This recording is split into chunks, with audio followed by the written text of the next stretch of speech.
What's up everybody out there in YouTube land? This is Jose once again from PetRockMedia.com, and we're back with another video. And today we're running down some of the top things that were announced today in the 2020 WWDC presented by Apple earlier today. Roll the intro.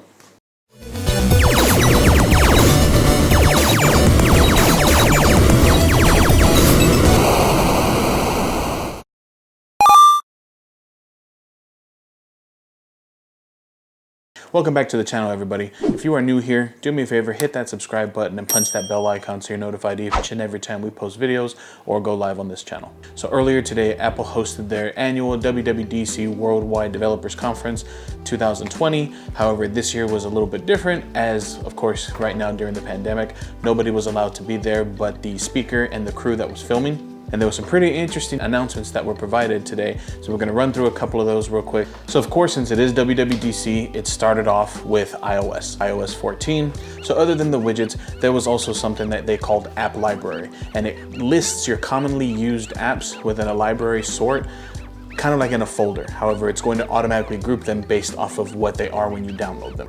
There are some better emojis that are going to be coming as well, different stickers, different things like that, courtesy of your Memoji. So that's coming in iOS 14, a little bit more improved versions of those Memojis that you're used to seeing. Now, Apple Maps is also getting updated. They are going to be updating it for cycling and for EV cars. So if you're a huge cyclist, you're going to be able to know inclines, you're going to be able to know just overall distance and things like that when it comes to utilizing Apple Maps. Now, I don't own an electric car, but this is kind of cool when you're making your destinations and you're plotting your trip. It's going to tell you roughly based on your car model, so you're going to include that information.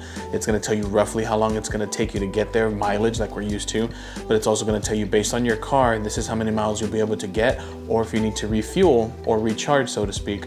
And then they're going to be able to show you different charging stations that are perfect for your car and match your car, so that way you can stop, charge up, and then make it to your destination. They talked about digital keys. It's only going to be available for a brand new BMW, the BMW 5 Series to be exact. Concept is really cool, being able to share keys and start your car digitally with these new digital keys that Apple has. So it's interesting to see how they're going to roll that out to other manufacturers, maybe just like CarPlay, how it was only released in a couple of cars. They're going to be doing some amazing updates on the UI for the Apple Pencil, and when you take handwritten notes, it's going to now become easier for you to convert those handwritten notes to text. If you write out a phone number, it's going to be able to recognize that and allow you to make a phone call.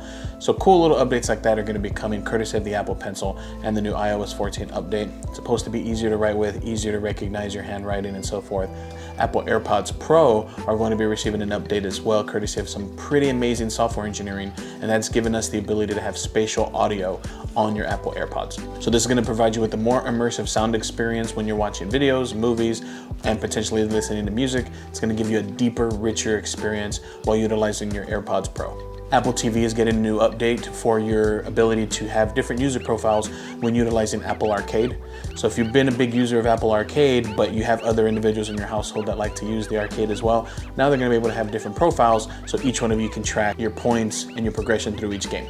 Now they also released the name of the new macOS that's going to be coming out, and it's going to be entitled Big Sur. So if you're into the Apple ecosystem, you know that they've consistently renamed things based off of certain landmarks and certain things in and around the California or San Francisco area.